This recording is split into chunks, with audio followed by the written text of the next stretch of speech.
প্রধান উপদেষ্টা বইমেলা উদ্বোধনের পর জনসাধারণের জন্য খুলে দেয়া হয়েছে গেট। তবে প্রথম দিনে বই প্রেমীদের আনাগোনা তেমন নেই, এখনো স্টল সাজানোয় ব্যস্ত প্রকাশকরা। মেলার সর্বশেষ খবর জানাতে সরাসরি যুক্ত হচ্ছেন সহকর্মী জান্নাতুল মোহনা। মোহনা, মেলার প্রথম দিনে বই প্রেমীদের সমাগম কেমন দেখছেন?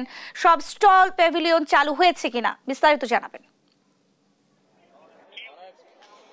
যেমনটা দেখছেন, আজ মেলার প্রথম দিন এবং প্রাণের মেলার যে মহা উৎসব, যে মহা আয়োজন আমরা প্রতি বছর দেখতে পাই, প্রথম দিনে তা ধীরে ধীরে ভাবে দেখা গেলেও এখনো চলছে বই মেলার যে আয়োজন। যারা এখনো স্টল সাজাতে পারেনি তাদেরকেও আমরা দেখছি।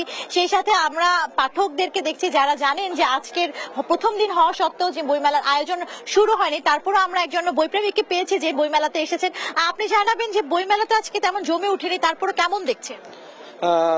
প্রথমত প্রথম দিন বইমেলাতে আসার অনুভব আসলে অন্যরকমই। আমি এবং আমার মতো যারা পাঠক প্রেমী এবং বই প্রেমী আছেন, তারা সকলেই আসলে প্রথম দিন আসার চেষ্টা করেন বইমেলায়। আমি বিগত 7-8 বছর ধরে টানা আমি এটা ফলো করছি। তো হ্যাঁ, প্রথম দিন আমি মোটামুটি দেখতে পাচ্ছি সুন্দর মতো অনেক স্টলই দাঁড়িয়েছে, তবে আরো কিছু স্টল হওয়া বাকি। পুরোটা যখন গোছানো হয়ে যাবে এবং একটু পরিষ্কার হয়ে যাবে জায়গাগুলো, আরো পাঠকরা আসবেন, সমাবেশটা সুন্দর হবেন, তখন আসলে খুবই ভালো লাগবে। মূল কথা হচ্ছে আমাদের আসলে বইয়ের সাথে থাকতে হবে। আমরা পড়াশোনা থেকে অনেক দূরে সরে যাচ্ছি, কিন্তু এই টেকনোলজিক্যাল যুগে যেমন টেকনোলজিরও প্রয়োজন আছে, আমাদের কিন্তু আগের মতো সেই পড়াশোনার দিকে ফোকাস করা, আমাদের এটার কিন্তু অনেক প্রয়োজনীয়তা রয়েছে। সো আমাদের বই পড়ার দিকে আগ্রহ বাড়াতে হবে এবং একজন বাঙালি হিসেবে, একজন বাংলাদেশী হিসেবে আমাদের আসলে বই পড়ার অল্টারনেটিভ নাই।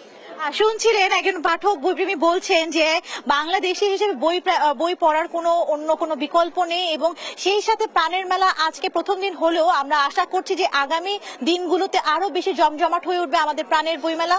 সেই আশা নিয়ে এই ছিল আমার কাছে বইমেলা প্রাঙ্গণ থেকে সর্বশেষ সংবাদ।